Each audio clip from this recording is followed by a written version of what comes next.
It's easy for any show to go off the rails, as they say, but this one, well, it actually did this incident. The year was 1889, and this tragedy really left a mark on local history. We're going to tell you all about it. You know why? Because I'm Matt. And I'm Zach. And this is the Yore Town Podcast. Tunes.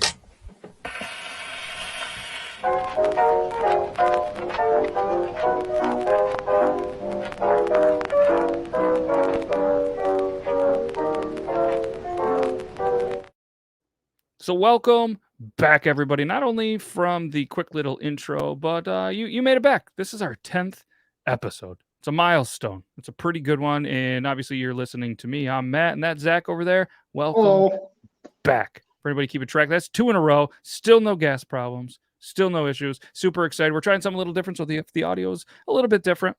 He's actually remote, and I'm in studio. We're trying to be a little more flexible because there's going to be some crazy times in the Zach's life in the next 15 to 20 weeks. So we're being prepared. We figured, hey, let's try it on this one. So going forward, we'll be good no matter if he's in studio or not.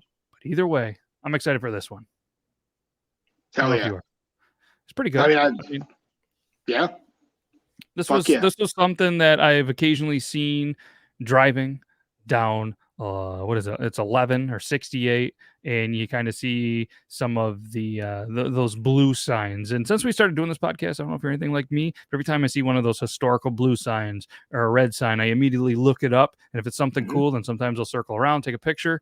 If it's something that's just not that cool, like today I was driving through Carthage and I saw one. I was like, what's this one? I looked it up and I was like, it's really not that cool. No offense to Carthage or that, but either way, it wasn't that cool. But this one is pretty cool because it used to be everyone loved a good show, especially a circus. From the animals to the clowns to even the bearded women. Nowadays, though, people seem to protest them. And they protest and argue and cancel just about everything. Just a much different time. Obviously, a lot of the stuff that we do is a much different time. It's the Yore Town podcast of Yore Town, Yore Stories, old stuff. And this one, pretty old. So the shows were good, the technology, and the way that people traveled, even back in these times, were different. And some would say simpler, but clearly not safer. But circuses, they were huge, especially in the late 1800s. And that even carried into the 1900s, in some places the present day. But one of, if not the biggest names in the business, was the Barnum Bailey Show, which people actually called the greatest show on earth. So there was a show, it was from 1841 to 1919, and then they actually partnered with the Ringling Brothers, and then the show continues until 2017. That's a long-ass time to have a show. Yep.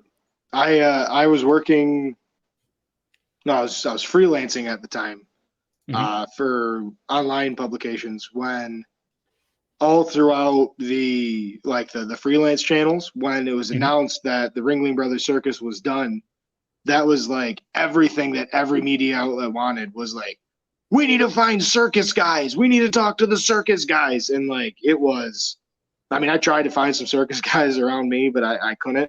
They were looking for everything. It was a huge deal. I remember it. And I think for like $10 or something like that, you could buy a ticket to the live stream of the last circus or something like that. But really, wow. It was the greatest show on earth for a very long time. And everybody, not everybody, but I would have to say a high statistic of kids, especially around our area and in most areas, have been or at least seen something to do with a circus. It's pretty legendary. And Hakalia Bailey, pretty sure that's probably said somewhat right, is rumored. I saw that name coming up, and I think that's how I'd say it too. That's how I'd say it. Hakalia.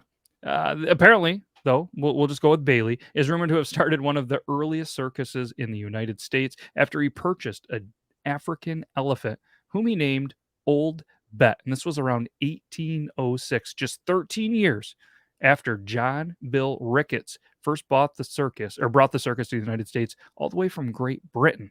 So the Britons, they started us. Then we got Bailey, bought Old Bet, just for anybody keeping track at home. But we're going to jump forward to 1841 because a showman named Taylor P.T. Barnum, I don't even know how to say that. Phineas. They should just spell it like that. Barnum, who obviously you recognize Barnum. He actually worked as a ticket seller for Bailey's show, and then purchased the Scudder's American Museum. He then changed the name to, well, obviously Barnum's American Museum.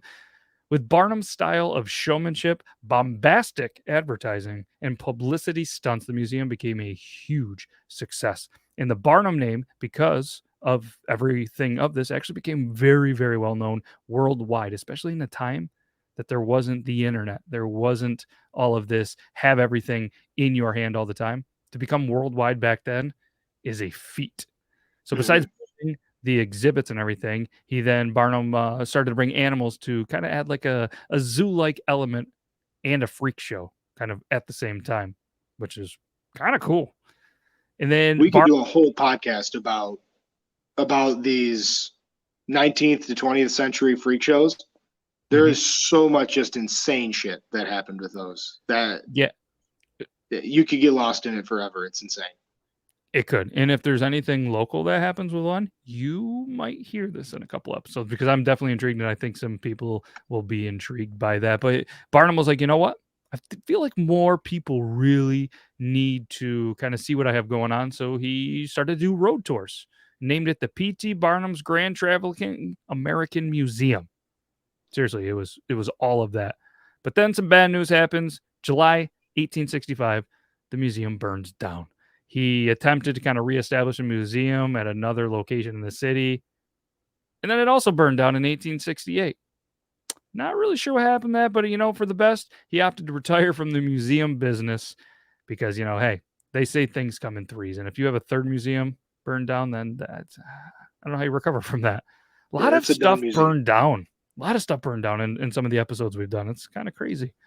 I mean, I don't know for a fact, but I'm assuming in this like mid to kind of late 19th century, I feel like a lot of investigations were dudes walking and be like, Yep. Oh, yep, there's a fire. Yep, burned down. And then boom, insurance check.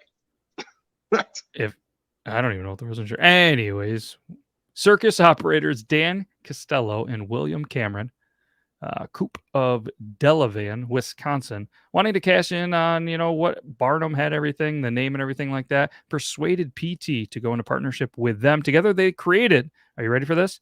P.T. Barnum's Great Traveling Museum. What is that word? Menagerie. Yeah. Caravan and Hippodrome. Seriously, it was all of that in 1875. I don't know what a hippodrome is, so. Yeah. And apparently I didn't know what a menagerie is. A menagerie is an eclectic collection of animals. Oh, yeah, I knew that. I didn't know that. So all that went down in 1875 with the super long name. But you know what? As described by Barnum, Costello, and Coop, they had a great show that was truly immense and kind of combined all of the elements of the museum, a variety performance, the menagerie, the concert hall, and a circus, and considered it to kind of, be the best show or the greatest show on earth, which obviously then became part of the circus's names. So let's throw in some more people because it's not, easy to follow as is. And I love saying names: James Anthony Bailey and James E. Cooper. They've kind of been operating as Cooper and Bailey Circus since the 1860s. Featured a baby elephant, Columbia, which they advertised as the first elephant born in the U.S. That's pretty cool. I don't know if it really was, but they advertised it, so it must have been true in the 60s. The elephant was a great card for the circus. I mean, I feel like if you don't have an elephant, why are you even starting a circus? That's how they've all been going on. So Barnum was like, hey, I want to buy that elephant. But Bailey and Cooper, they're like, nah, we can't really cut them up on this deal. So you know what they did? They combined the two, and they became the Barnum and Bailey Circus. They're getting smarter, as you can see. They're not having, 17 names that are hard to say in one. So they're in 1881 now. All right, keep following along. Bailey's Circus was doing much better than his. So their name, before they shortened it to the Barnum and Bailey Circus, are you ready for this? B.T. Barnum's Greatest Show on Earth and the Great London Circus, Sanger's Royal British Menagerie, and the Grand International Allied Shows United. That was the whole thing. That was their name. What's that? 1, 2, 3, 4, 5, 6, 7, 8, 9, 10, 11, 12, 13, 14, 15, 16, 17, 18, 19, 20. 21 words in a name. So they were like, hey, well, maybe we just do Barnum and Bailey Circus. For brevity's sake, as the dude would say. So Bailey was very instrumental in acquiring Jumbo, advertised as the world's largest elephant. Got him on the show. But after Jumbo died, Barnum donated his taxidermied remains to Tufts University, on whose board of trustees Barnum served as one of Tufts' first trustees. So the Barnum Museum of Natural History opened in 1884 on the Tufts campus, and Jumbo is a prominent part of the display. And to this day, the Tufts mascot is Jumbo. They're the Jumbos because of it. Isn't that cool? Yeah, that's pretty. I didn't know that. That's pretty crazy. Yeah, but yeah, that's wild. Can we talk about, like, I mean, you went to college, a couple different colleges. I went to college. A lot of people I know went to college. I can't imagine walking into the president of my college and saying, all right, President Halstead, I have a dead elephant in my car. It's yours, but I want to be in charge. I want to help lead the college into the future. Dead elephant? I mean, nowadays, and for those just listening, I did like a big-eyed, like, huh? Yeah, like an elephant nose. But I mean, you had to think though, in 1884, how many trustees and boards did they really have? Like, if you had the ability to get an elephant in the 1880s, you could probably walk into any college and being like, here's Jumbo, like the world's largest elephant, and now it's yours, and now it can be the mascot, and now you can get so many more people to come to your college, make more money, and you and me, we're going to be rich. Or if you put it that way, and you had a living elephant, you could definitely get whatever you wanted, because what are they going to do? You got a fucking elephant. Big old elephant. Not the world's biggest, but I'm curious after Jumbo went, who was number 2. I mean, they don't have tanks at this time. They don't have airplanes at this time. Like, what are they going to do? Like, wheel a cannon out and shoot your elephant? You got an elephant. Well, Tufts definitely did. So, educational show, obviously, you learn that. But then we're going to stick, separately, in 1884, 5 of the 7 Ringling brothers had started a small circus in Baraboo, Wisconsin. The other 2, curious why they didn't get into the business, but we'll have to look into that. So this is around the same time Barnum and Bailey were at the peak of their popularity, similar to dozens of the other small circuses that kind of toured the Midwestern U.S. and the Northeastern U.S. All at the same time, the brothers moved their circus from town to town in small animal-drawn caravans. Their circus just rapidly grew, and they were soon able to move their circus by train, which allowed them to have the largest traveling amusement enterprise of the time. I mean, think about having to pack up for, you go to a place, put on a show for a couple of nights, pack up not only the animals, the equipment, the people, train. I mean, now what do they do? You just tractor trailers after tractor trailer, probably, right? I mean, I know that's how they move, like, traveling tours. Like, back in the day when I was going to, like, Warped Tour, there would just be out, like, at the far end of the parking lot, just 30 tractor trailers ready to tear down and load shit up. And then not to mention, the band's shit. So, I mean, you have to imagine too, I mean, unless the venue is right by the train tracks, then they are getting it off there, loading it up with, people and horses. That's a lot of moving pieces. But I bet you that wasn't that hard though. Back at this time, I feel like there's probably a lot more train track. Well, the train tracks are still there probably today, but they're not being used. Yep.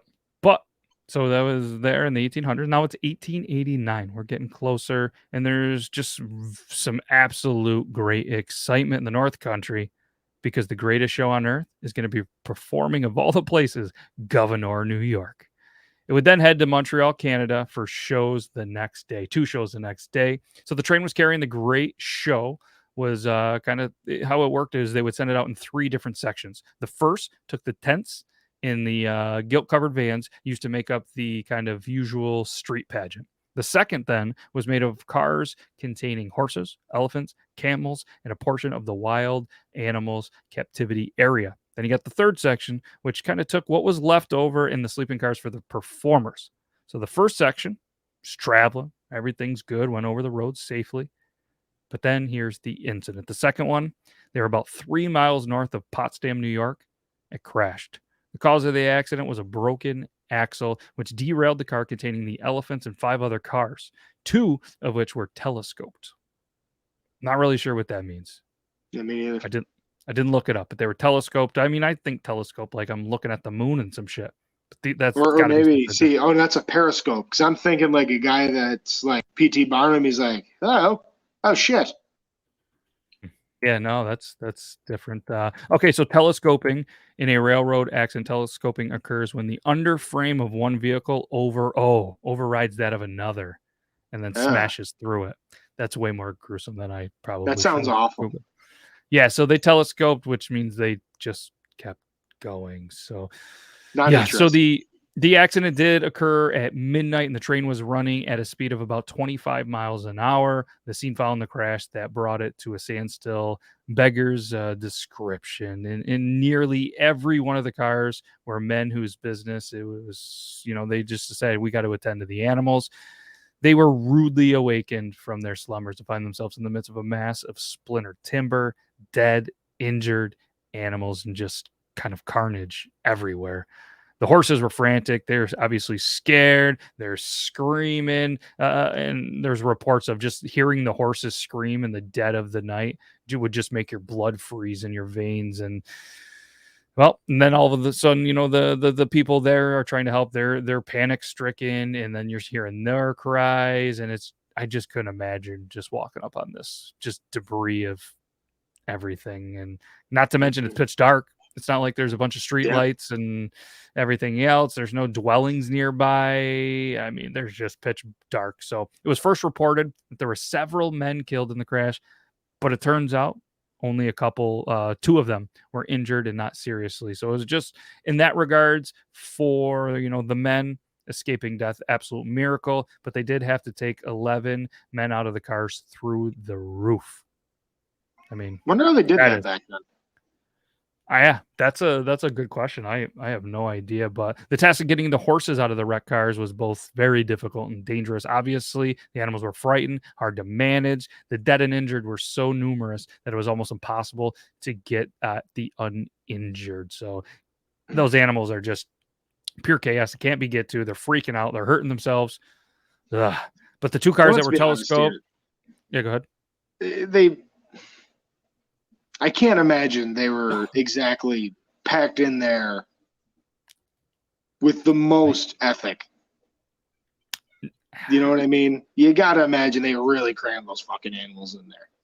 I would imagine, but I mean, being the greatest show on earth, they probably have some love for I don't know. I hate to speculate. Well, yeah, I mean, that's also, you have to assume that they have at least good interest in the well-being of the animals, because that's their moneymaker.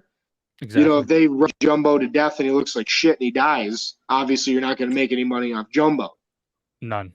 But at the same time, I don't know. Curious. Tough swill. But so the 2 cars that were telescoped, which you now know what that means, and so do we, there really wasn't much to do because every single animal, unfortunately, was killed in that train. So daylight comes.